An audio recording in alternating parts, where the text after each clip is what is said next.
pessoal, como vocês estão? Espero que tudo esteja bem. Desejo a vocês uma ótima semana, cheia de saúde, com muito aprendizado, fazendo valer a pena, ok? Então, se vocês perceberam, essa aula ela foi dividida, né? Nós vimos a introdução, o que é o simbolismo, onde ele se desenvolveu, qual a origem dele, as características e tal, na Europa, né? No mundo. Hoje nós vamos ver o simbolismo no Brasil. Então, tem algumas características, algumas peculiaridades, e, obviamente, autores expoentes, né, autores principais que a gente usa para tentar lembrar desse momento, dessas ideias, né, desses ideais do movimento simbolista. Tudo bem? Então, vamos lá.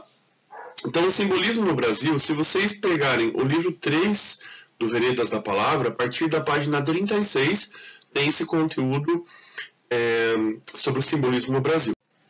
Então, lembrando, qual que é o contexto histórico? O que acontecia nesse momento no Brasil? Então, vale a pena a gente dizer e lembrar que nós estamos falando aqui de uma transição do século XIX para o século XX.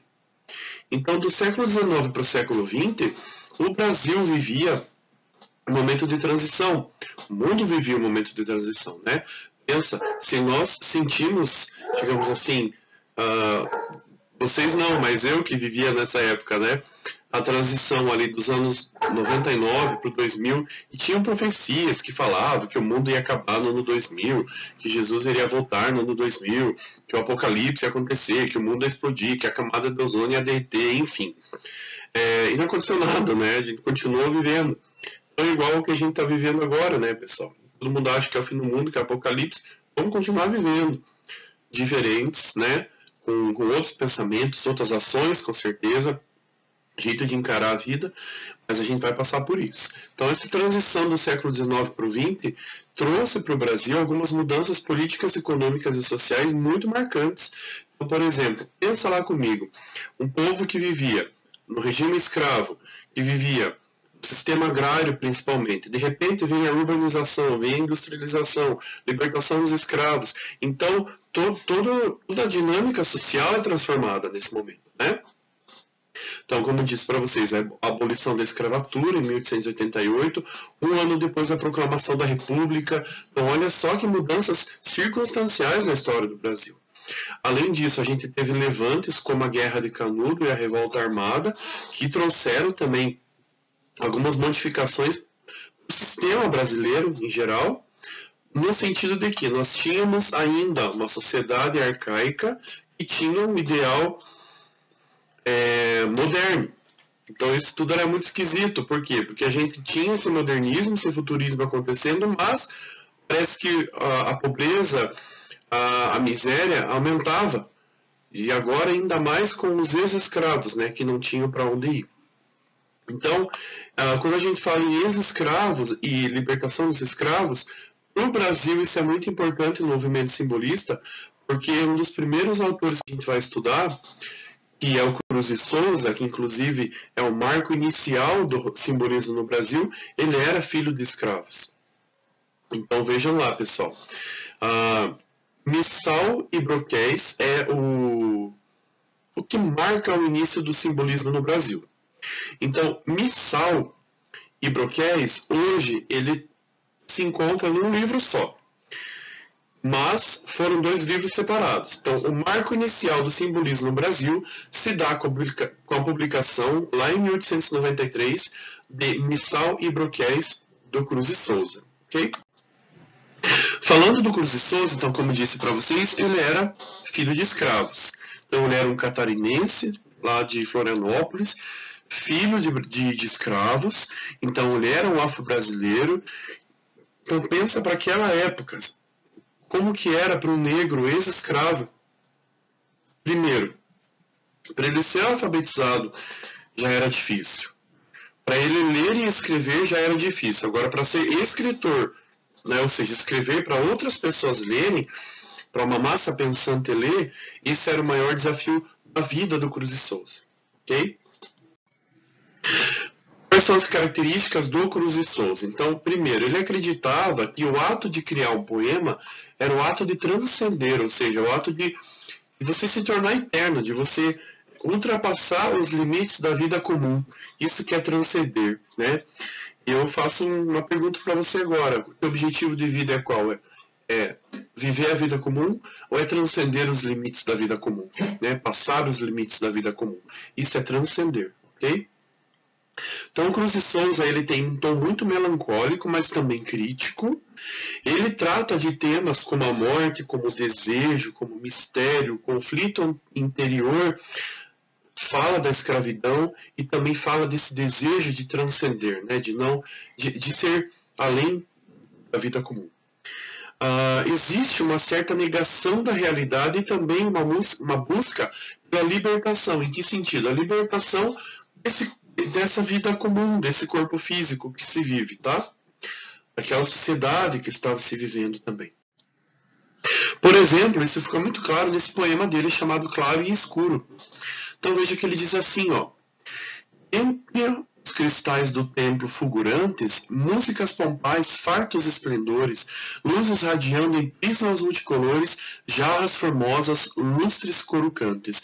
Então ele está falando aqui dessa coisa clara, alva, cheia de luz. Púrpuras ricas, galas flamejantes, cintilações de cânticos e flores, promiscuamente fervidos, odores mórbidos, quentes, finos, penetrantes. Lembra que a gente falou da sinestesia? Odor quente, fino, penetrante.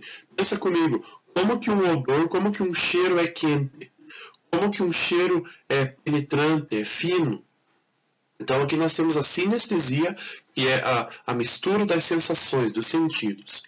Por entre o incenso em límpida cascata, dos siderais túrbulos de prata, das sedas raras das mulheres nobres, clara explosão fantástica de aurora, deslumbramentos nos altares fora, uma falange intérmita de pobres. Então olha só, dentro de tudo isso, dentro dos cristais, as luzes, o cheiro, a flor, as mulheres, uma chama flamejante de pobres.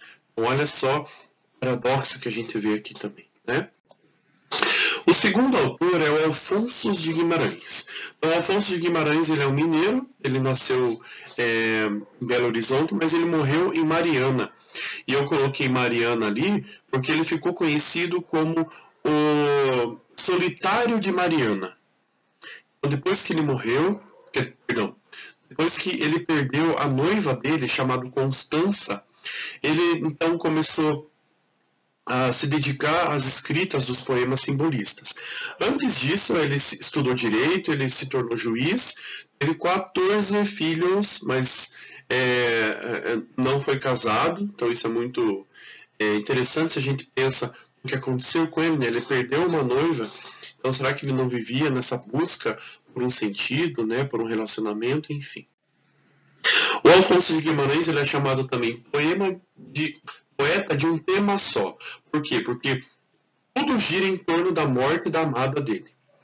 Então, foi uma história real, aconteceu com ele e ele retrata isso nos poemas. Falar da morte da amada. E ele também tende para a religião. Então, por exemplo, meio que se mistura quando ele fala da Virgem Maria, por exemplo, do amor que ele tem, que Deus tem pela Virgem Maria e tal, meio que é o amor que ele tem pela Constança, que foi a noiva dele que morreu e que se tornou uma santa. Ou seja, existe uma espiritualização do amor, né? Então o amor ele é espiritualizado nesse sentido, tá? Embora eu trate da natureza, da arte, da crença religiosa, ele sempre vai girar ao redor desse tema, né, que é a morte da amada.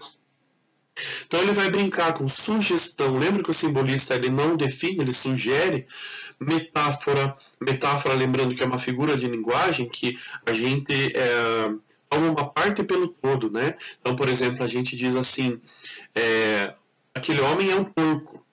Então, o que eu quero dizer com isso? Que ele fede como um porco. Aí eu já tomo todo e digo que ele é um porco, né?